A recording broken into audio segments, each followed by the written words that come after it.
in terms of production this season, I'm bought into like Okamoto being like the maybe the best player from these three guys. But it's also like the most interesting landing spot too. In terms of him just going to a contender and being like, look, I don't think I'm gonna stay stateside that long. Like my baseball career isn't going for that much longer. So he wanted to play for a winner. He's played for a winner his whole career with Yuri, and I kind of get signing with Toronto and being like, hey, like wherever you guys need me. I guess the fit defensively is the one that we can talk about, right? Yeah. Like the fit defensively seems a little weird with Akamoto.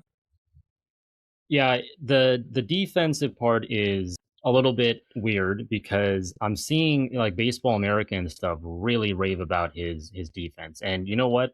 Maybe he is a good third baseman. Maybe, with his ability to move around between first, third, and left field, he does actually provide enough defensive value to where it's fair to give him like a plus defensive grade. Based on what I've seen and I think what you've seen, we don't really rate him as necessarily a good defender. I think he's fine. But Yeah, I think ideally he was more of a first base profile that could occasionally get plugged in at these other spots. Whereas in Toronto, because you got Vlad Jr. at first, he is going to be playing the hot corner a lot. And yeah, I think that can be both good and bad. Like it could, obviously if his defense is bad, that's going to hurt his overall like wins above replacement. But on the other hand, like it means he's not going to have to absolutely rake in the same way as Murakami to be valuable. yeah. And That's a great point. with Okamoto being face of the franchise of the Yomiuri Giants, being the first position player in Yomiuri franchise history to be posted. I just couldn't imagine him going to like a small market like Pittsburgh, with all due respect to what the Pirates are building there. Like I think Toronto makes a lot more sense. This is such a strong lineup, and obviously they keep adding to this team.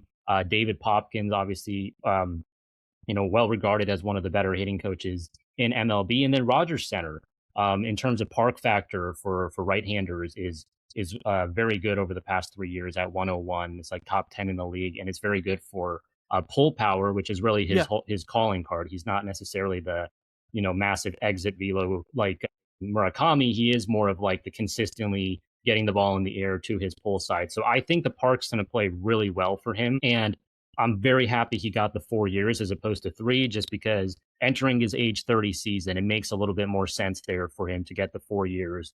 And he can kind of ride off into the sunset then and just be like, all right, this was my, 4 year career in MLB. And then I'm going to come back home and hit some more bombs for the Giants. He can do that. Or, I mean, maybe he does get like a smaller, like 2 year deal, kind of, becoming like a Paul Goldschmidt type player at the end there, where he's still yeah. going into his late 30s. But yeah, I like the Okamoto deal.